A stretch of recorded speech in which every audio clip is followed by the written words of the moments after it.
Lena Carver did not slam the door. She set the pocket watch on his desk, the one she had spent 4 months making, its brass case hand engraved with a pattern of interlocking gears she had designed herself because she had wanted to give him something actually made, not purchased, and she set it down with both hands, gently, the way you set down something that is finished. The chain lay beside it in a careful coil. She did not leave a note. There was nothing she wanted to put into words that words could carry without diminishing it. She picked up her coat. She picked up the canvas bag that held her father's tools. She walked down the back stairs of the house on Chestnut Street, through the kitchen where the banked fire still smelled of the evening supper, and out into the November dark. She had heard him on the garden path. The study window had been open 2 inches. She had noticed it when she came around the side of the house after her walk, meaning to ask Corbin if he wanted tea before bed, which was something she had learned to do in the months since the wedding, because it was the kind of small gesture that kept the surface of things smooth. She had heard his voice and then another voice, lower, and she had stopped without deciding to stop. The other voice belonged to Garrett Webb, Corbin's associate in the shipping firm, who came to dinner every 3rd Thursday, and had a habit of asking Lena questions about her work with the particular interest of a man who did not believe the answers he was receiving. Garrett had said something she could not fully make out, and then Corbin answered. "She is adequate," Corbin said. "She manages the house. She does not complain. She is, I don't know, Garrett. She is a decent arrangement." "But you don't." "No." Corbin's voice was not unkind. That was the part Lena would remember longest. He did not sound unkind. He sounded like a man discussing a ledger. "No, I don't think I ever will. She was sensible and my mother thought her suitable and I agreed because I was tired of arguing about it. That's all it was." Lena stood on the path for 3 seconds. Then she walked back the way she had come. She had known it on some level.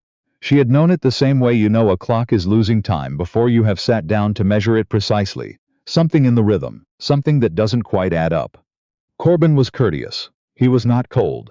He opened doors and remembered small things she mentioned and spoke to her at breakfast with the easy pleasantness of a man who had decided to be good at something he did not particularly feel. She had told herself that was enough. She had told herself that warmth grew in the spaces where respect already lived, that she was being practical in a way that her mother's generation would have understood.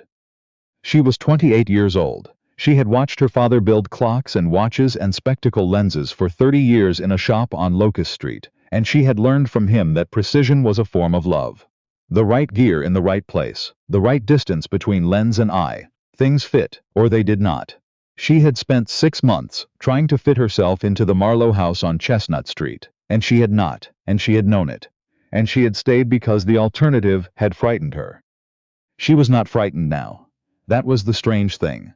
Standing in the dark on the path behind a stranger's garden, she felt nothing that resembled fear. What she felt was the particular relief of a woman who has stopped pretending something is a different shape than it is. She gathered her tools by feel, her hands knowing the weight of each one before she could see it. The leather roll with the grinding wheels. The magnifying loupe her father had given her when she was 16. The small tin of polishing compound she mixed herself. The notebook where she kept her measurements, her formulas, her ongoing correspondence with Dr. Stowe at the University of Pennsylvania, who had been writing to her since her father's death with a quiet persistence she had, until tonight, only half known what to do with. The last letter had arrived in September. It sat in the bag with the tools, because she had not wanted to leave it in the house where Flora Marlowe might ask about it. "Your father's lenses for the refractometer were the finest I have worked with in 20 years of this work," Dr. Stowe had written. "I understand you trained beside him. If you are ever at liberty, the university has need of exactly the kind of precision you were raised to understand. There is a room in the optical workshop. There is steady work. There is no good reason to let what you know go unused." She had read that letter 6 times. She had told herself she did not need it. She needed it now. The workshop on Locust Street had a new lock on the door, which her father's lawyer had installed after the estate was settled, and she had the key on the same ring as the key to the Marlowe house. She let herself in without lighting a lamp at first, just standing in the dark smell of the place. Linseed oil and metal shavings and the particular dry dustiness of glass that has been ground and stored, and letting it settle around her. Then she lit the lamp on the work table and sat down. She did not cry. Not that night. What came instead was something cleaner than grief, the specific clarity of a woman who has looked at something long enough to see it without accommodation, and who understands now that she is capable of more than she has been allowed to attempt. She had spent 6 months making herself smaller inside the house on Chestnut Street, folding her knowledge into the corners of the day, where it would not make Corbin's associates uncomfortable, doing what was expected of her in the quiet and systematic way she did most things. She had been offering the wrong person the right things. She pulled out Dr. Stowe's letter and read it again by lamplight. Then she folded it back, sat down at the workbench, and began writing a reply. She told him she was available. She told him she understood the work. She described one of the lenses she had ground for her father's last commission, its diameter, its curvature, the refractive index she had achieved, with the specific technical clarity of a person who knows their own capability and is no longer interested in understating it. Then she made up a small fire and slept on the workroom cot her father had kept for late nights, with her coat over her and the canvas bag on the floor beside her hand. Back on Chestnut Street, it was Marta who found the bedroom empty. Marta had been with the Marlowe household for 9 years, and had the careful eyes of a woman who understood the difference between a room that someone had left for the morning and a room that someone had left for good. The washstand was nearly clear. The wardrobe was partially emptied, not ransacked. Selected, deliberately, the way a person chooses what to carry when they know they cannot carry everything. The pocket watch sat on Mr. Marlowe's desk, with the chain in a coil beside it, and Marta looked at it for a long moment before she went to find him. Corbin was already in the study. He had not slept well. He was a man who did not typically examine that kind of discomfort. The low, persistent unease that had been sitting with him since the conversation with Garrett. The sense that he had said something true that he should not have said, or perhaps something that was not as true as he had made it sound. He was standing at the window when Marta knocked. He went into the bedroom first. He registered the wardrobe. He registered the empty side of the washstand, where her bottles and her hairbrush had been. Then he went to his study and picked up the watch. It was the finest piece of work he had ever held. He had owned expensive watches before, had been given them as gifts, but he had never held one that felt like it had been made. Not assembled, not manufactured, but made, with intention, by hands that understood what they were doing. The case was warm brass, engraved with a pattern he had not seen before. Interlocking rings, precise and even, that he realized after a moment were composed of tiny gears. The mechanism, visible through the glass case back, ran with the smooth and absolute steadiness of something that had been balanced by a person who did not permit imprecision. He turned it over in his hand. "She's gone, sir," Marta said from the doorway. "Before dawn, I would think." The back door was unlocked. He was quiet for a moment. "Her tools," he said. "Taken, sir." He set the watch on the desk with the particular care of a man handling something he is not sure he deserves to hold. Flora Marlowe appeared that afternoon with the expression she wore when a situation had resolved itself in a way that confirmed her prior concern. She sat in the parlor and discussed the matter with Corbin in the measured way she discussed all matters, which was to say as if it were primarily logistical. The Whitfield girl had been at the Chambers dinner last week.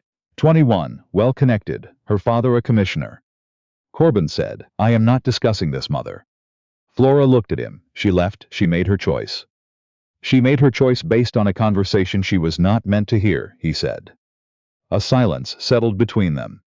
What did she hear? He picked up his teacup and put it down without drinking from it. "Enough," he said.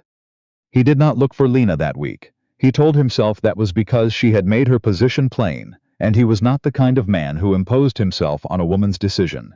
The more honest answer, which he arrived at slowly and without wanting to, was that he did not know what he would say. He had said what he had said. The watch was on his desk. He picked it up every evening and held it for a few minutes and set it down again, and the mechanism ran on, keeping perfect time, which was not the sort of thing that was easy to stop thinking about. It was Poppy who changed things. Poppy Marlowe was 12 years old, and had been coming to the house on Chestnut Street every Thursday afternoon since the wedding, because she had decided that Lena was interesting, and she did not find very many people interesting. Lena had shown her how a watch mechanism worked, had actually dismantled one, and laid the pieces on a cloth on the parlor table, and named each one, while Poppy asked questions that were more precise than most adults would have thought to ask. Lena had answered each one, without simplifying them, which Poppy considered the highest form of respect available from a grown person. She had been writing to Lena since November. She had found the address of the workshop from Lena herself, weeks before, when Lena had mentioned it in passing, and Poppy had written it in her notebook because she wrote down things she thought might matter later. She had not told Corbin. She told him on a Thursday, in December, when she arrived for her weekly visit and found him sitting alone in the parlor with a sheet of paper in front of him and the expression of a man who had been trying to compose something for longer than he would like to admit. "You're writing to her," Poppy said. He looked up. "That is my correspondence." "You're writing to her, and you don't know what to say." She sat down across from him without removing her coat. "She wrote to me. Did you know that?" He had not known that. Poppy reached into her coat and set 7 letters on the table between them. Not a dramatic gesture. She did it the way she did most things, which was with a directness that made drama unnecessary. "She's been working at the university. They gave her a room and a stipend, and she's making optical instruments for Professor Stowe's research. She says the refractometer project is the most interesting problem she's had in years." Poppy paused. "She also says she doesn't think about Chestnut Street very often." She said it without meanness, which is how I knew she meant it. Corbin picked up the letters. He held them the same way he held the watch. "She didn't write to me," he said. "I know. She told me why." Poppy met his eyes with the steady gaze of someone who has decided that being 12 is no reason to say less than the whole truth. "She heard what you told Mr. Webb. She said she wasn't angry.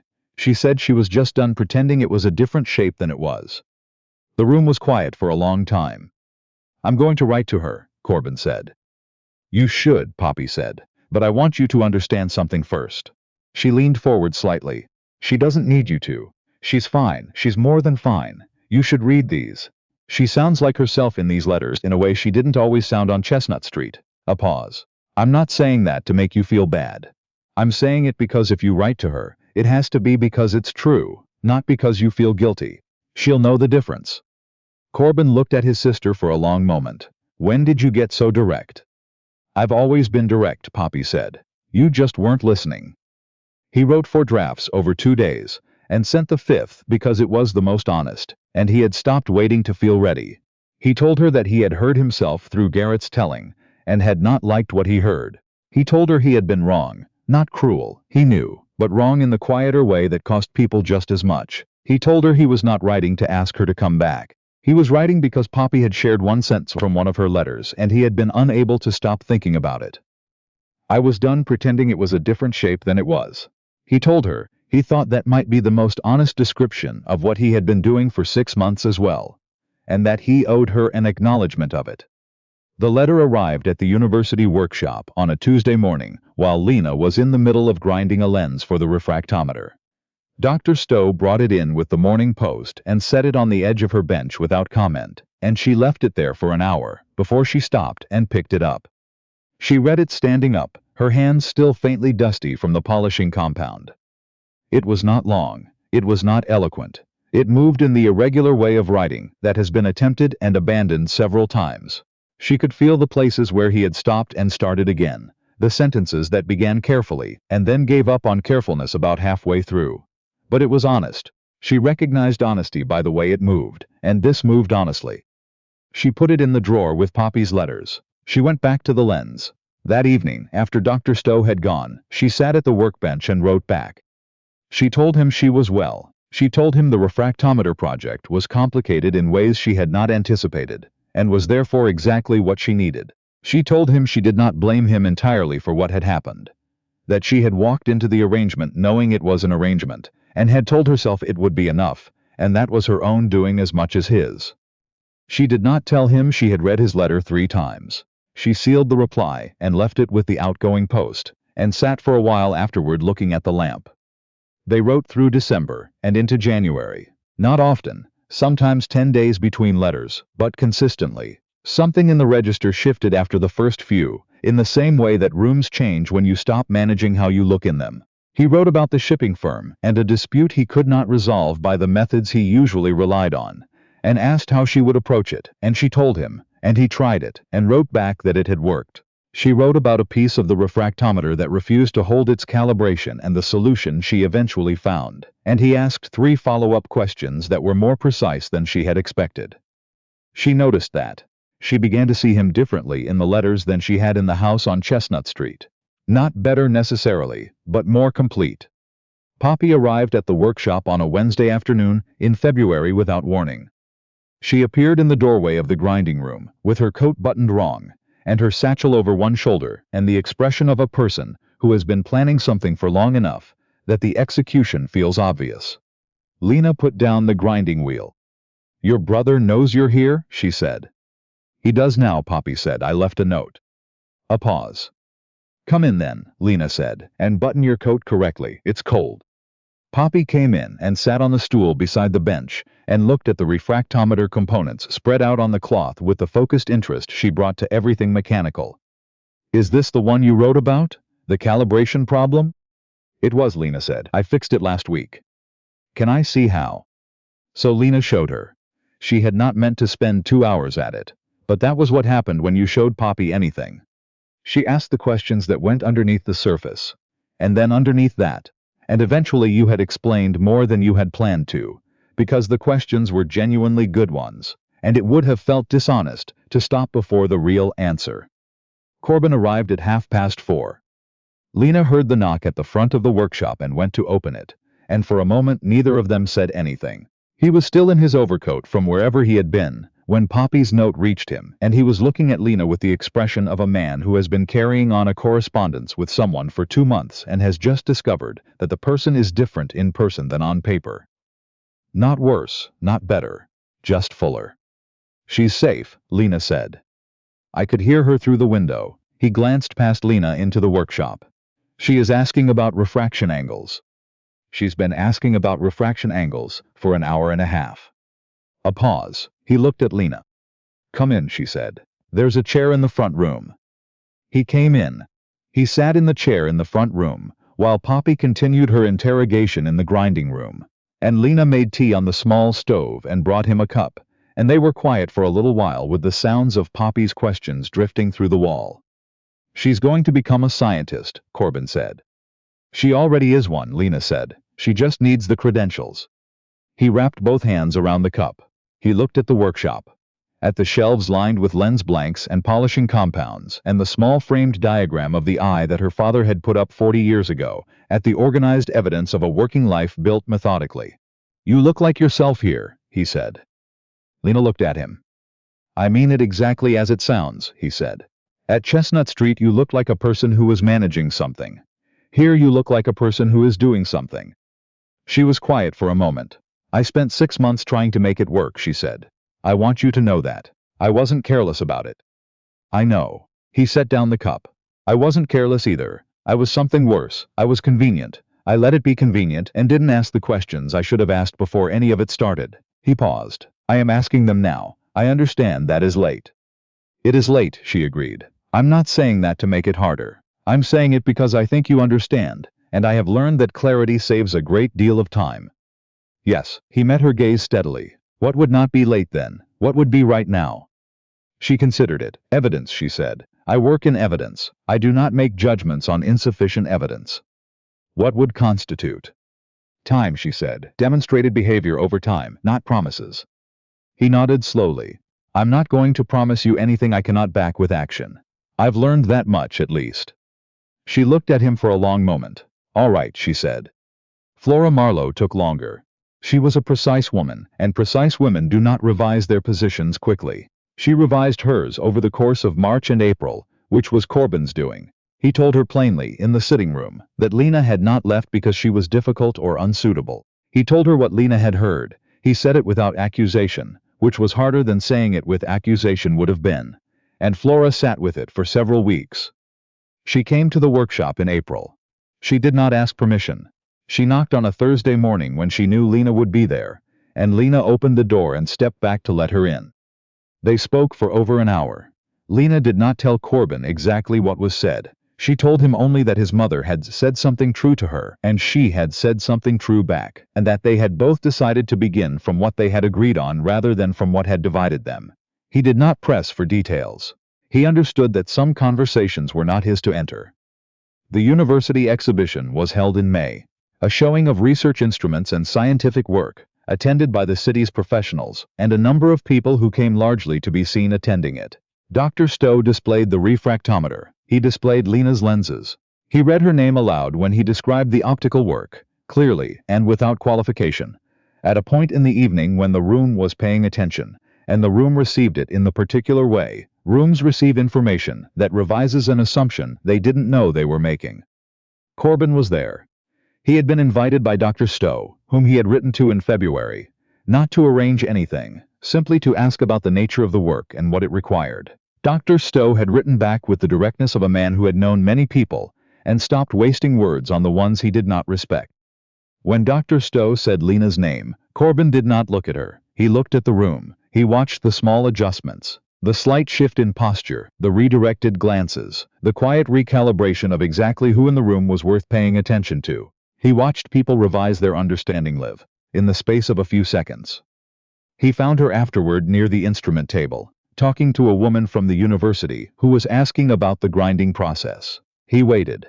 She finished the conversation and turned and saw him. "You didn't tell me Dr. Stowe was going to do that," she said. "I didn't know he was," Corbin said. "I only told him the truth about what you'd done." She looked at him.